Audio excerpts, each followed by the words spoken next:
The subject that I want to speak about today is a subject that is mandated that I speak about.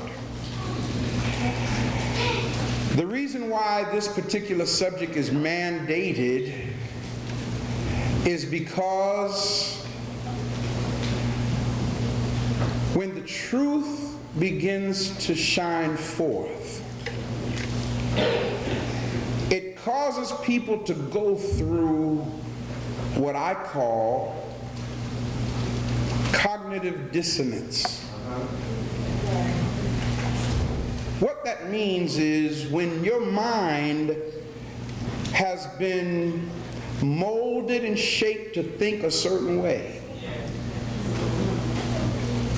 and then all of a sudden, seemingly out of nowhere, here comes something that literally cancels out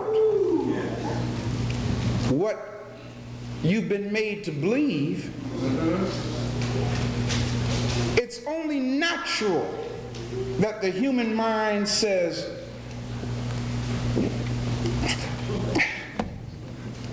what's wrong here? Something ain't right. You know, and in the last week and a half, I have had to answer more questions, not so much really from you who are here, but from people who are watching our television show, from people who are listening to our radio program, from y'all's friends, that y'all get the tapes and give the tapes to them, and then they hear that which something inside of them locks into the truth of it all, but it just doesn't fit with what I've been taught. I preached a message, almost 2 years ago now. And that message was entitled, I guess it was that long ago. Message was entitled, Breaking the Last Bond of Slavery. I don't know how many of you remember that message. Today I want to help us understand the last bond of slavery. And I hope that this tape, this message, will serve as a reference tool for those who are still in the process of coming out of what our oppressors gave us to believe. The subject for today, and I say this subject with not a lot of excitement, but I say this subject because this is where the rubber meets the road. All right, sir. The subject is this. Look at the person next to you and say, what shall we do with Jesus?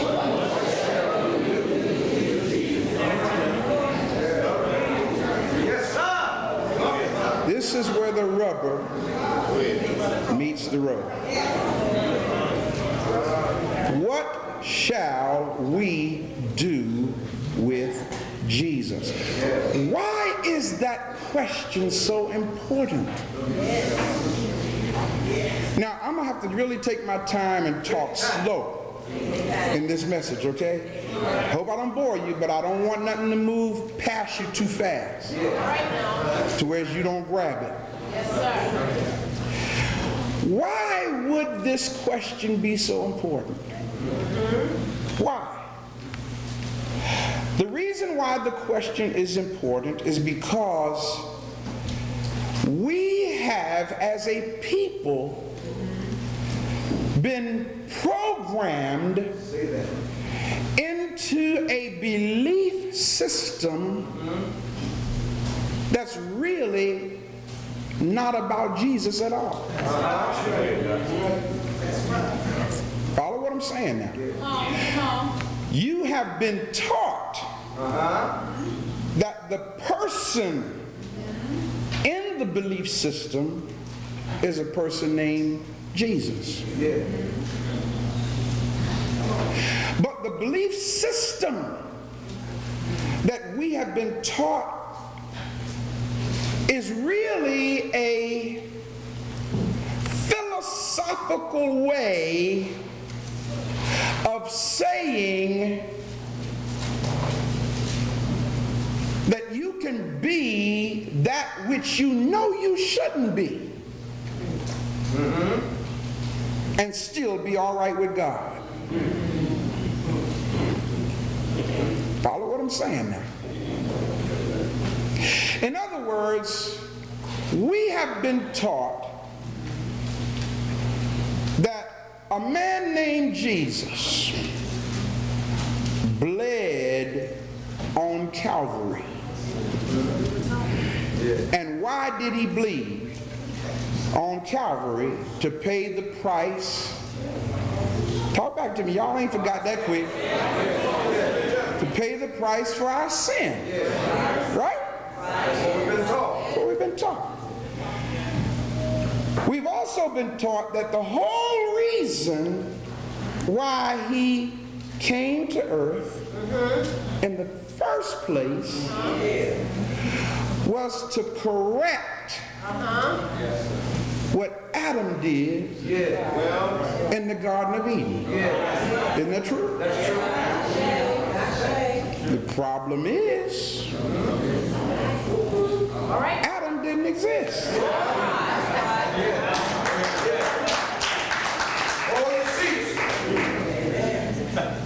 So now if Adam didn't exist to create what we call the fall of man,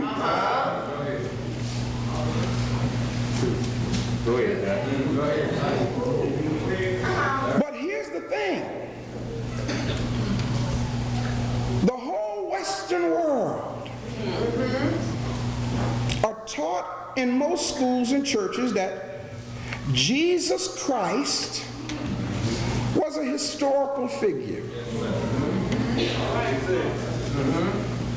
The most enduring and profound controversy on this subject is whether or not a man named Jesus Christ ever really existed. Now I told y'all I'm going to have to talk slow. Now, when you examine this issue closely,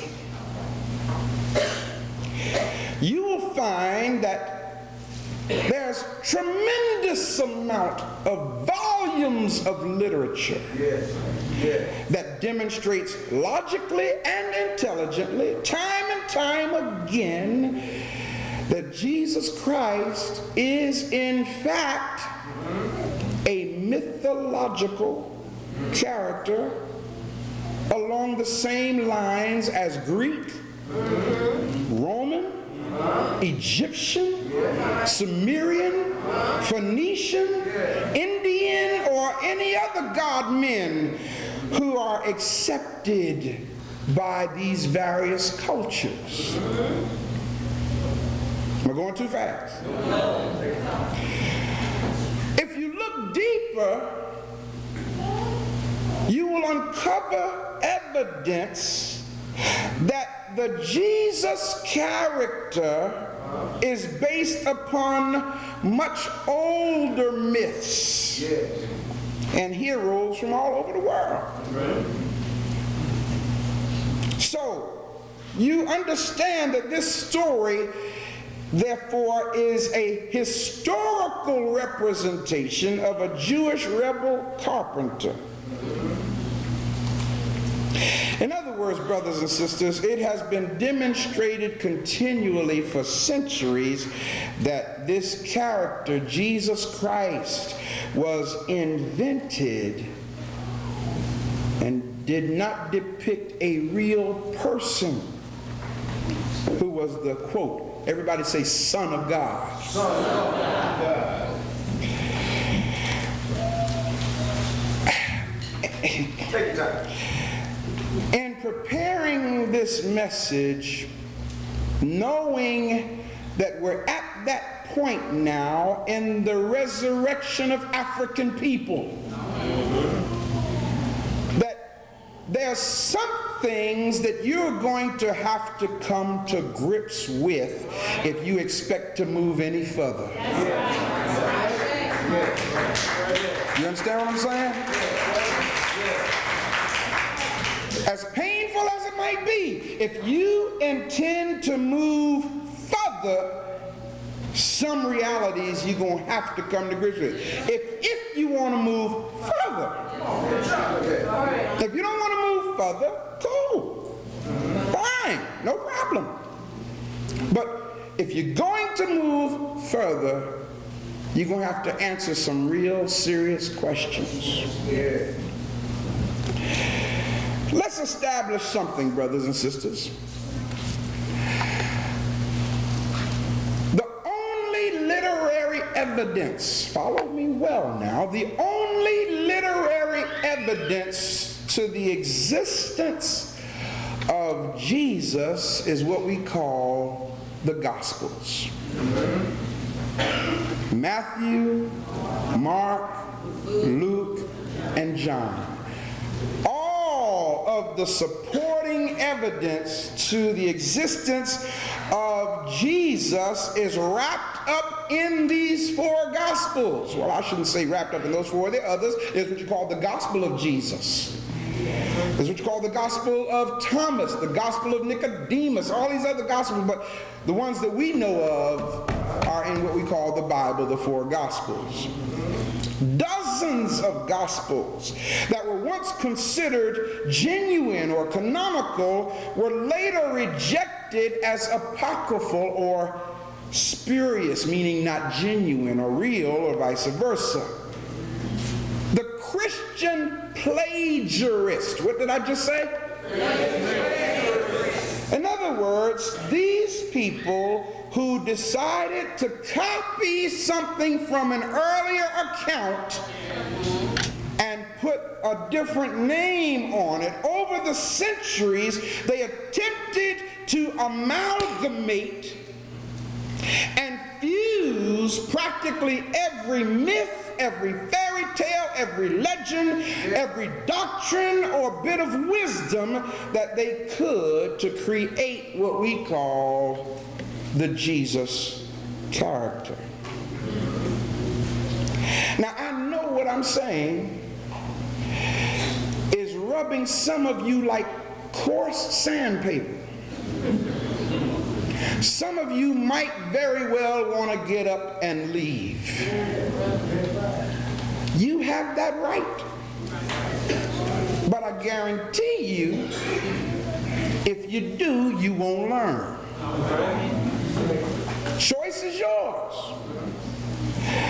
Notice what I'm getting ready to tell you now. And I'm trying to do this in the space of 1 hour.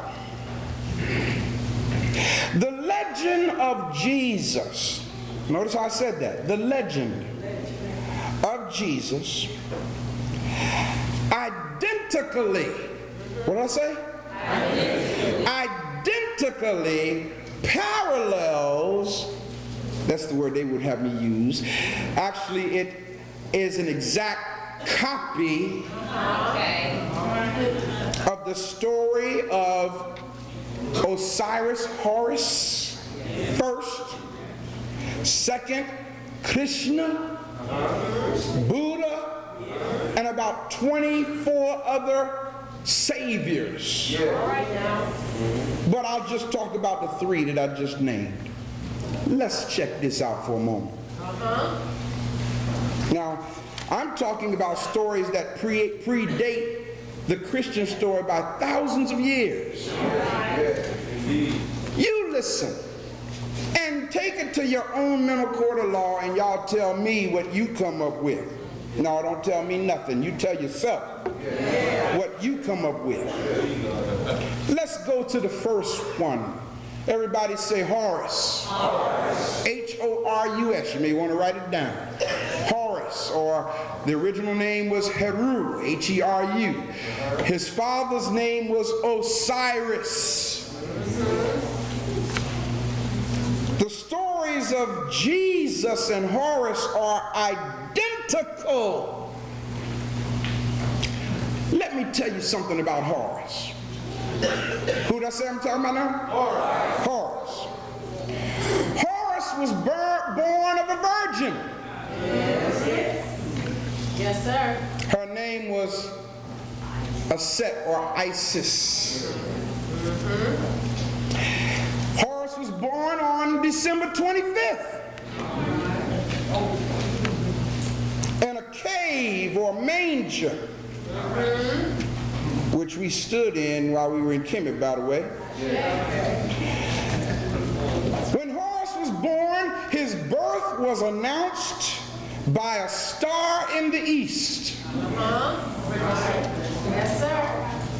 And 3 wise men Yes, sir. came to his birth. Second parallel. When Horus was a child, at 12 years old, Yes, sir. he was a teacher in the temples in Kemet. Yes, sir.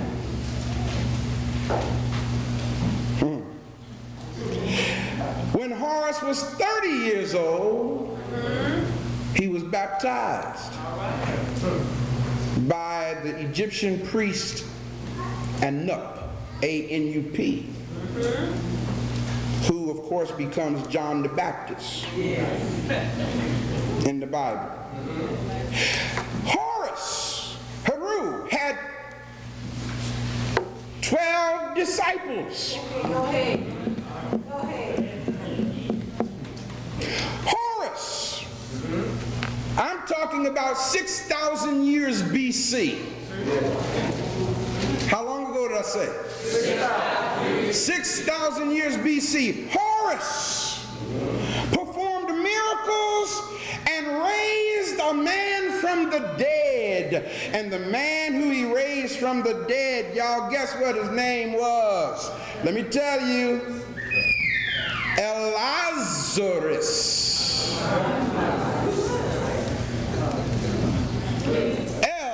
Lazarus, who became Lazarus in the Bible.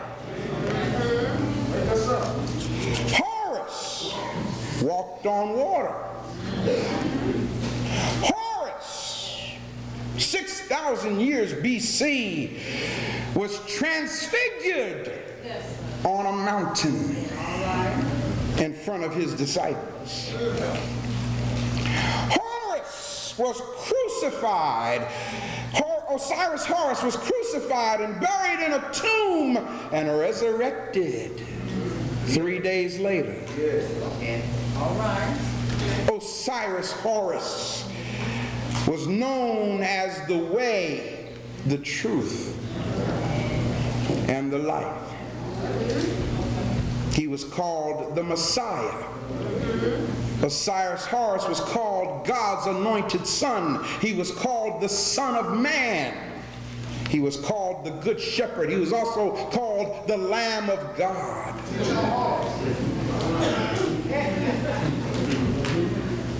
Osiris Horus also had the title of the Fisher. Yes.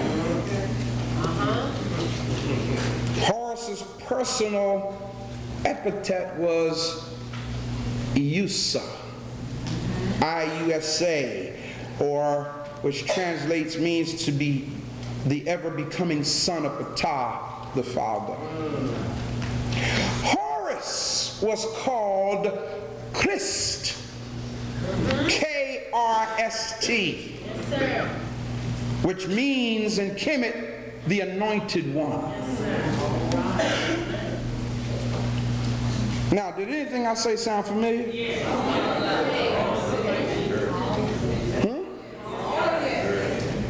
been taught about all that, haven't we? Ashe. But it wasn't about Horus, was it? Well, let me go to the next one. This guy's name is called Krishna. Krishna dates back to 5000 BC, which means he was after Horus. Krishna was born of a virgin. Her name was Devaki.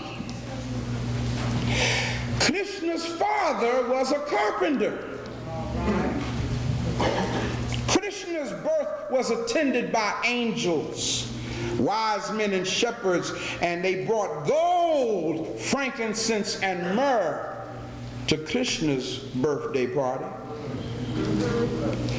Krishna was persecuted by a tyrant who ordered the slaughter of thousands of infants. Krishna was baptized at the age of 30 in the river Ganges. Krishna was transfigured on a mountain in front of his disciples, which also totaled 12. Krishna was crucified on a tree between two thieves. Krishna rose from the dead 3 days later and ascended to heaven. Krishna is also called the shepherd God, Lord of hosts. He was considered the Redeemer. He was called the firstborn. He was called the sin bearer, the liberator. He was also called the universal word. Check this out.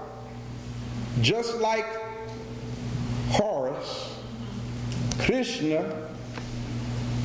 is the second person of the Hindu Trinity.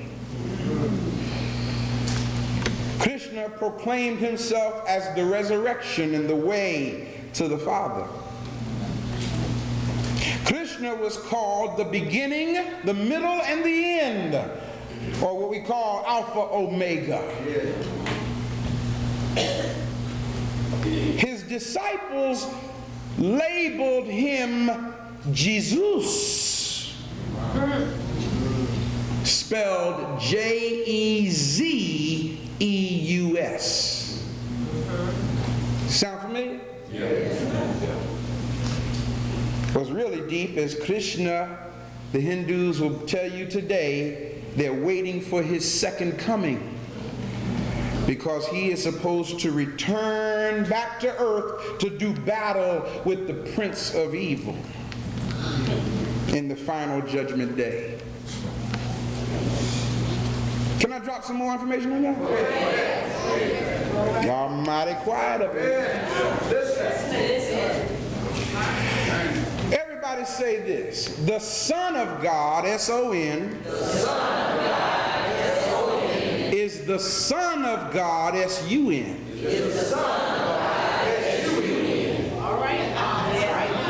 Now I'm going to make it plain to you this morning, because we're at the point where the rubber meets the road.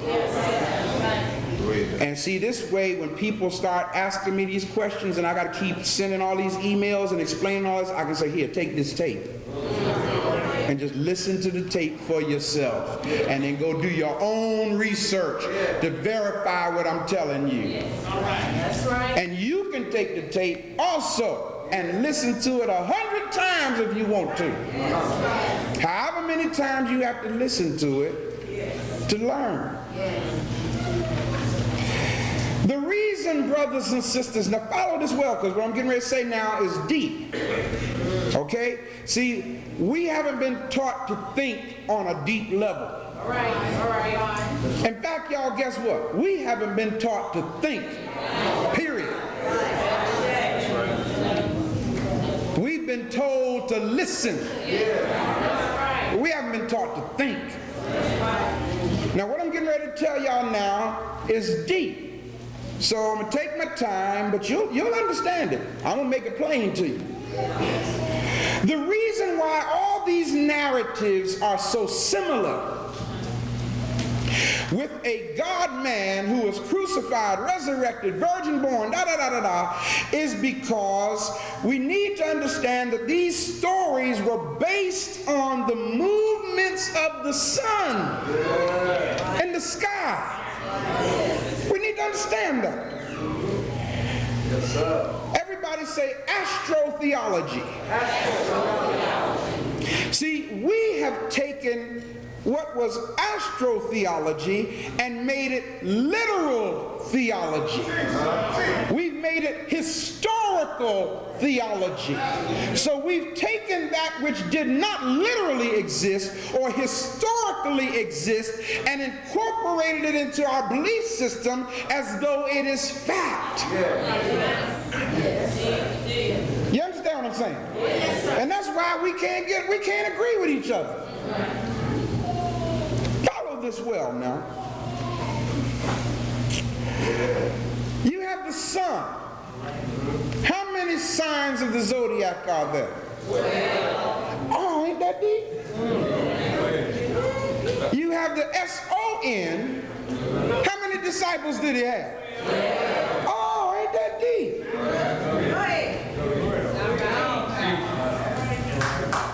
Check this out now. Check this out. Yes, sir. Most of the world's crucified God men have their traditional birthday on what day? December 25th. This is because the ancient Africans, follow me people, the ancient Africans in Kemet recognized that from an earth-centric perspective, the sun makes its annual descent southward until December 22nd. On December 22nd is the beginning of what is called the winter solstice. On December 22nd, guess what the sun does, brothers and sisters? It stops moving. In other words, it dies. And it starts its journey back northward, which takes 3 days for it to rise again.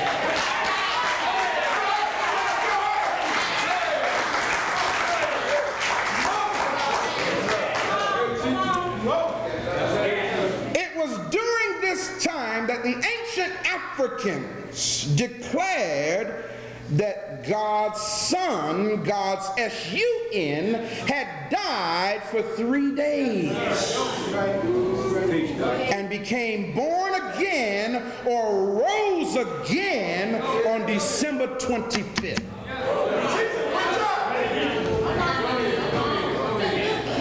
The ancient Africans understood that they can't live without the sun.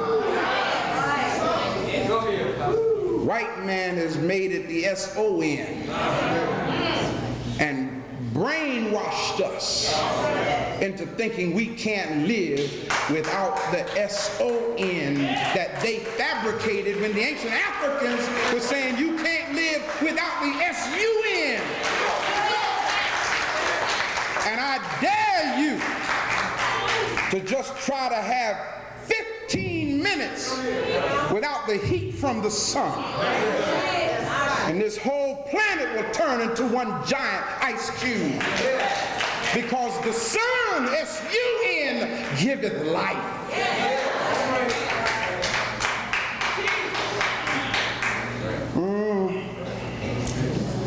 You see, brothers and sisters, we also need to understand that the calendar, the ancient African calendar, not the Gregorian calendar of the white man now. Because see, according to them, come on, y'all. This is the year what? 2000? Now, any fool know we've been here longer than 2,000 years.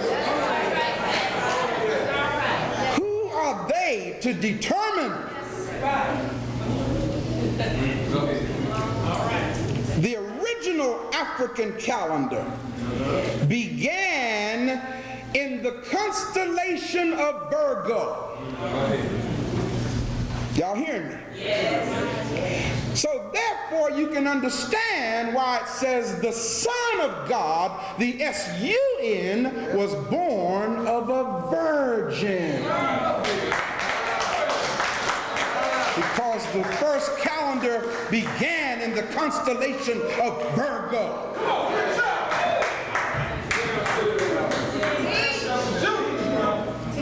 I mean, let's, as we say, keep it real. What is the light of the world, people? The S-U-N. I mean, look out the window. Amber and you, we ain't do that. There's no light bulb big enough to be the light of the world. But they taught us the S-O-N is the light of the world. Y'all have heard the phrase, the sun cometh on the clouds, and every eye shall see him. Well, it happens every morning. When the sun rises, you see it coming in the cloud, and all you got to do is look up unless you're blind. And they took that and made it a part of the doctrine of eschatology. The rising of the sun is the savior of mankind. As far as the sun walking on the water, real simple, people. Go to the shore of the sea and watch the sun as it comes up over the horizon. And you'll see the sun walking on the water. It's real simple. Don't get deep with it.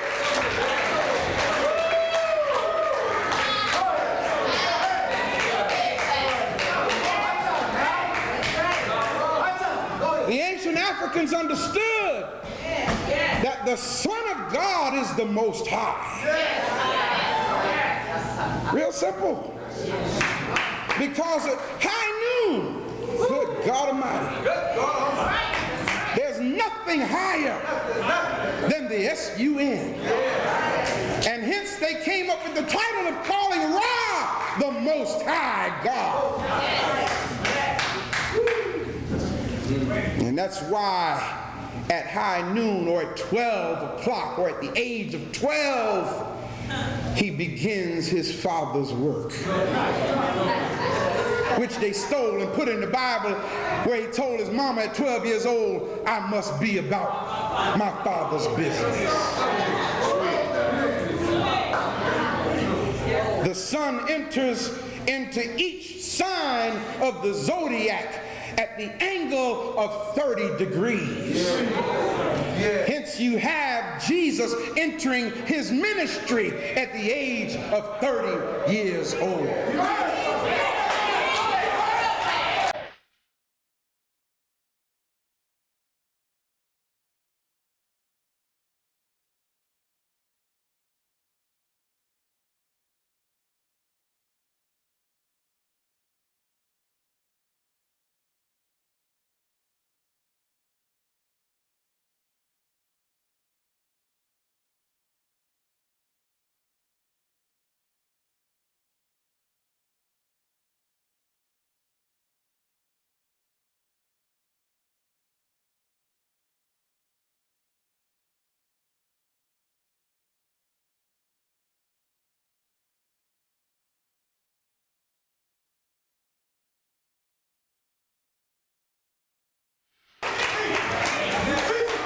The ancient Africans weren't stupid.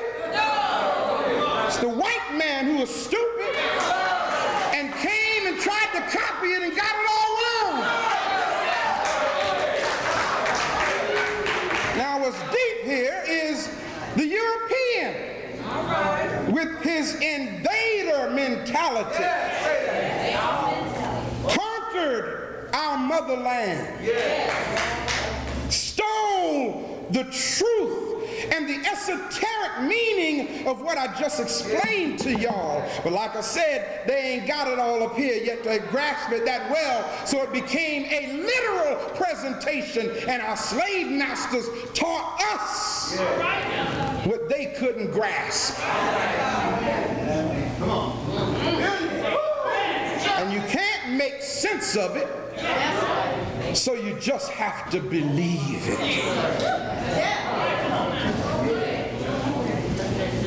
You look at the person next to you and say, anybody who believes what they don't understand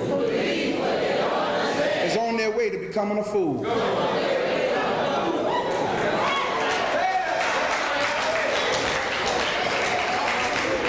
Now, brothers and sisters, don't misquote me. Faith is important.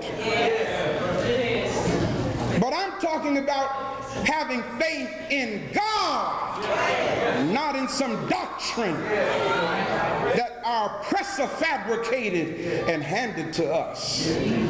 Now, having understood all that I just shared with you, and like I said, brothers and sisters, you don't have to take my word for it.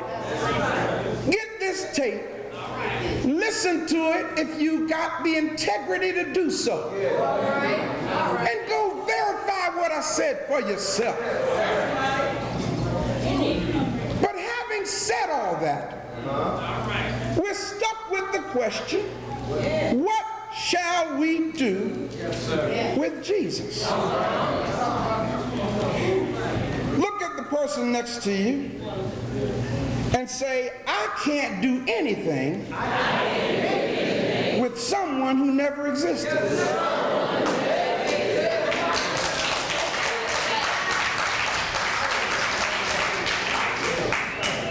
However, now hear me good, y'all. Hear me very, very good, because what I'm getting ready to go to is very important now. What we must understand as African people is that what we did is we took what our oppressor gave us and we incorporated into it our African spirituality. Did I lose you? So really and honestly speaking, most black folk can't even tell you about Jesus. They can't. Most black folk cannot tell you about the pre-existence of Christ. Most black folk can't tell you about the vicarious work of Christ. Most black folk can't tell you about the omniscience and the immutability and all of these character traits about Christ. They can't tell you that. All they know is, I love Jesus.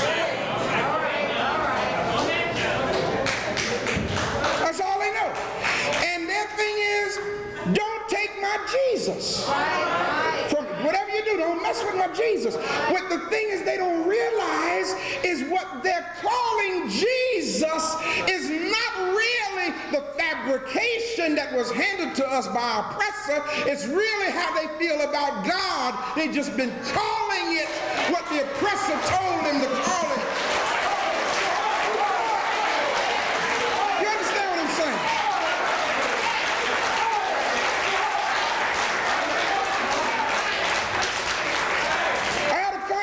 With a brother a couple of weeks ago. He said to me, we ought to stop saying Jesus altogether because it came from the white man. And I said to him, well, brother, you need to start speaking English altogether because that came from the white man too. In other words, people, we have become so anti-European that many of us are throwing the baby out with the bathwater.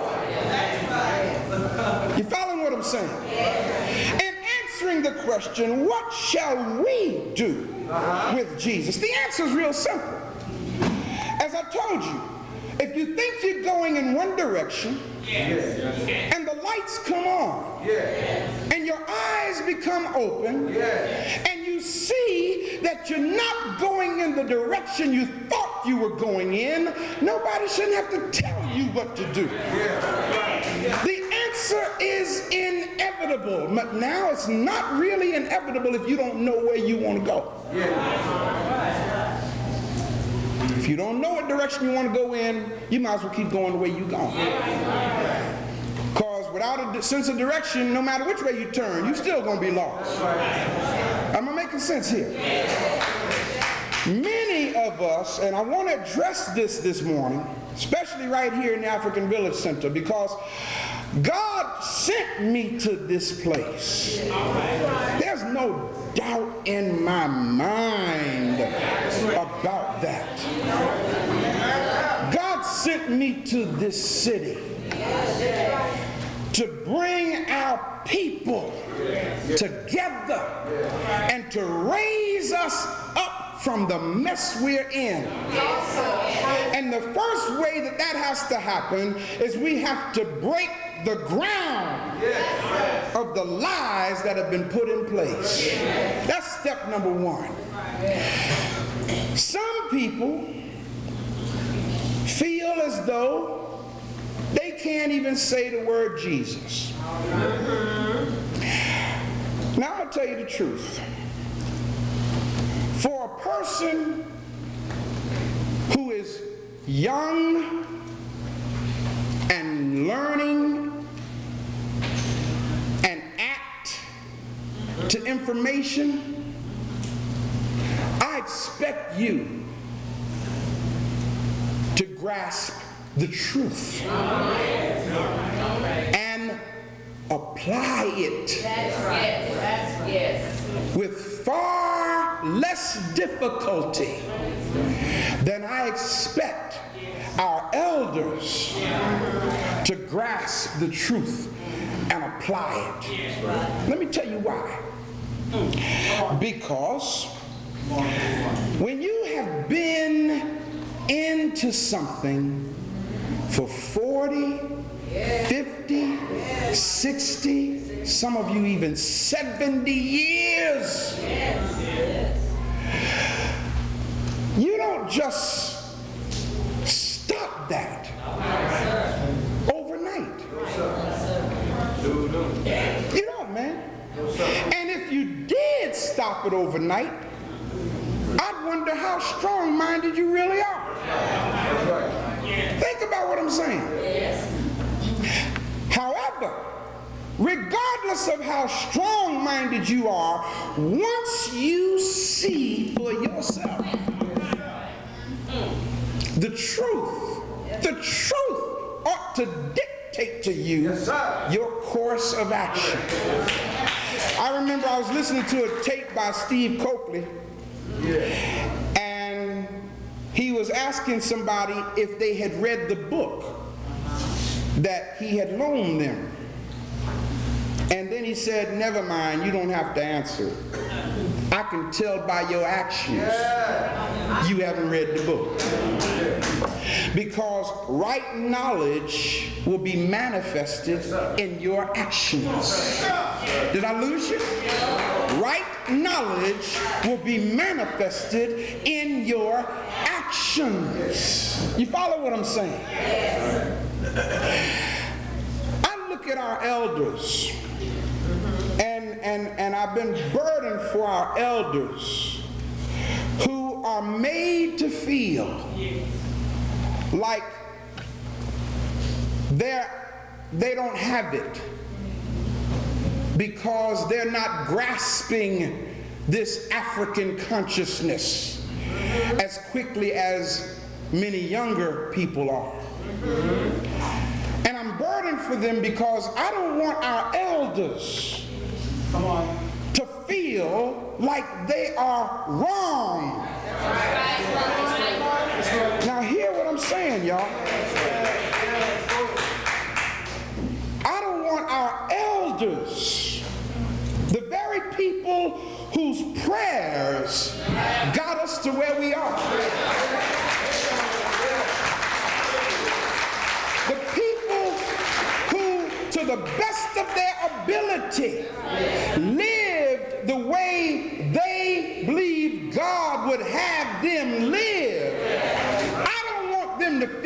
like they're wrong, all because there's this awareness now coming up front that they don't know. Because the truth of the matter is they know it. You see what I'm saying? They just may not know the right terms. They may not know the right words. But it has always been the African spirituality in our elders that has held us together as a people.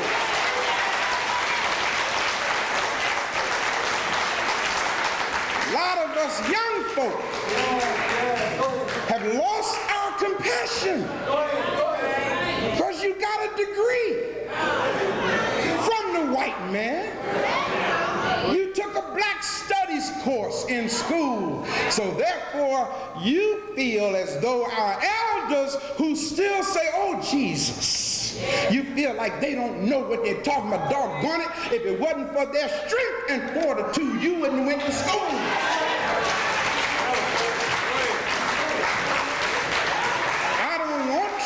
I don't want you, my people. When you hear our African elders call out from their heart and they express it the only way they've been taught to express it, I don't want you looking down on them. I mean that. One of our elders say, help me, Jesus. I don't want you to look down on them and say, when they gonna learn? When you gonna learn? When are you gonna learn that they're not really calling on a white man? They're just using English. That's all they're doing.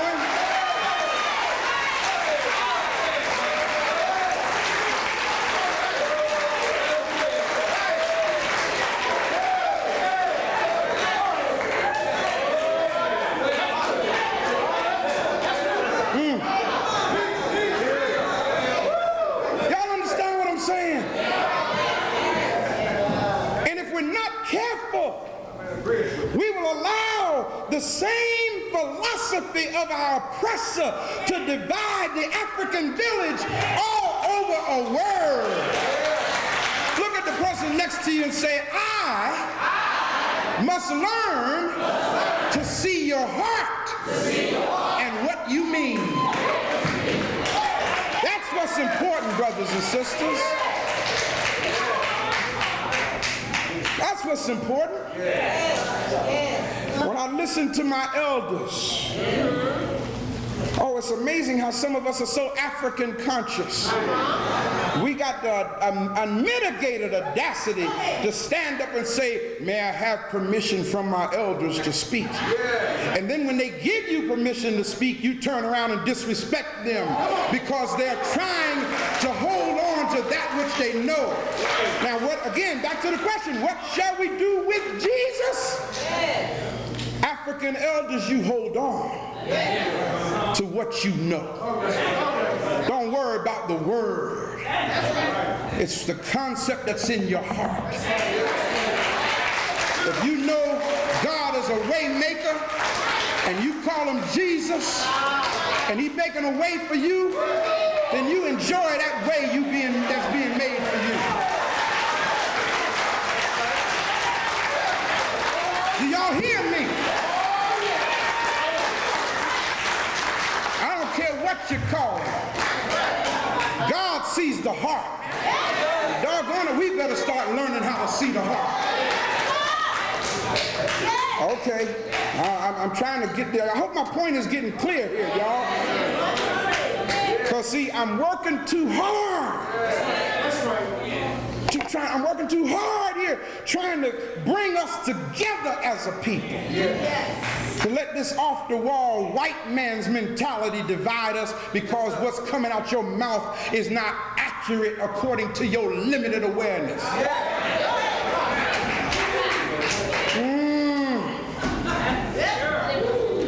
I'd rather you call on Jesus and love me than to call on Amen and talk about me like a dog.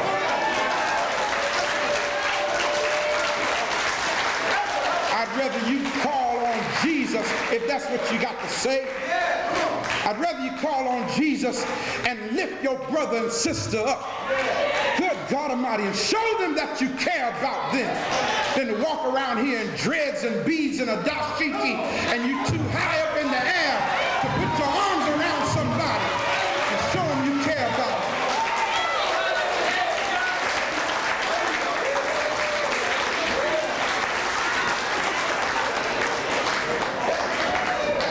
That's not the African way, y'all. The African way is no matter what you call God, as long as you love me, as long as we're one in the spirit, we can get something done. That's the African way. Every tribe had a different name for God. Every tribe had a different name for God, but when they got on that slave ship, no matter what they called God, they came together as a people and were strength to each other. I hope this is making sense to y'all. Woo, Lord have mercy. It's time for us to come together. I will not let the devil divide what I'm trying to build here in the name of your intellectualism. I'd rather you be stupid and kind than smart and mean. You understand what I'm saying?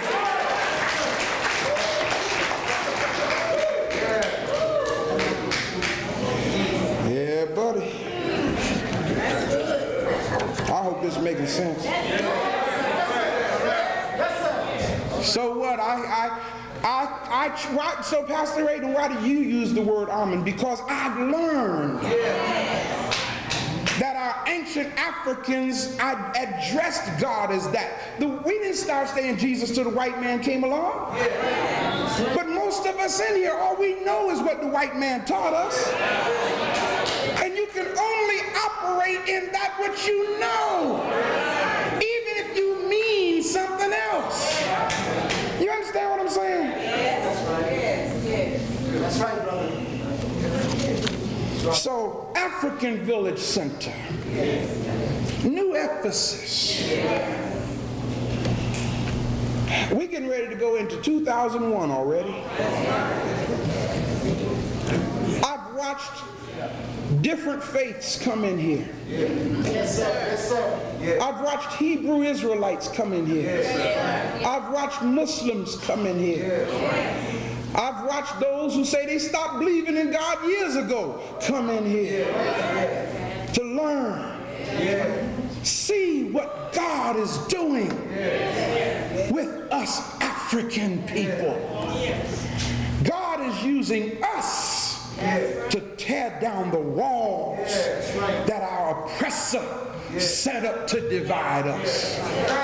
I pray every day that God gives me air to breathe. That the pastors in this city would understand what I'm trying to tell you right now.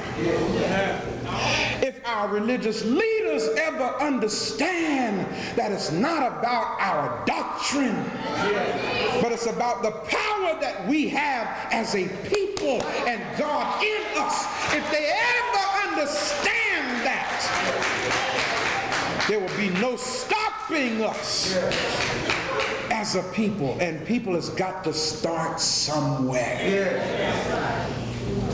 So it starts right here. With you, brother. Yeah, man. All right. You're all right. All right. So let's love one another. Yes. I tell you, as a pastor, I hurt today because we've had elders of this church leave because they were made to feel uncomfortable, because they felt like they didn't fit in anymore. In the process of developing an African consciousness, and the influx of those who have an African consciousness, we failed to hold on to our elders.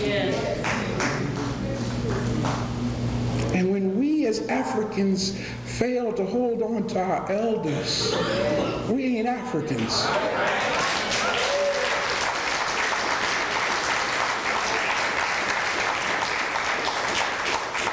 We're just young black folk trying to make an impression. Our elders, my mama, 83 years old. I love her with all my heart. And she loves Jesus, or what she perceives to be Jesus. If it wasn't for that lady and her Jesus, I wouldn't be standing here right now. You hear what I'm saying? I'm not going to let nobody dog my mama, and no other mama in our village because they're not as smart as you. Can't do that, folk. Because whereas we taking water in, how do you say it? Instead of dumping the water out of the boat, we just going through the motion because we're not really sealing the problem. We're not plugging the hole of division. So don't let yourself, and I close, don't let yourself be used of the devil. If someone says, Lord, I thank, in fact, the other day we went to see Sister Doretta Young. And when we walked into the hospital, she said, "Oh, Jesus, thank you, Jesus, thank you, Jesus." All of the teaching that I've done, that's what she said. But you know what? I knew what she meant. She wasn't calling on no white man. That was her way of saying, God, I thank you.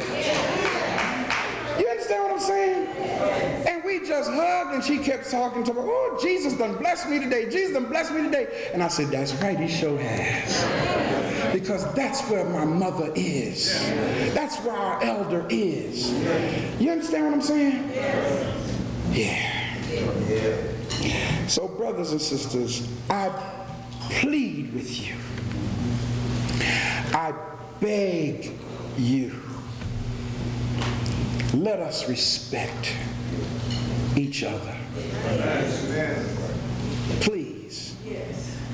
Because if we don't do that, we just wasting time. I don't care how good the voices of mouth sing. I don't care how African we look.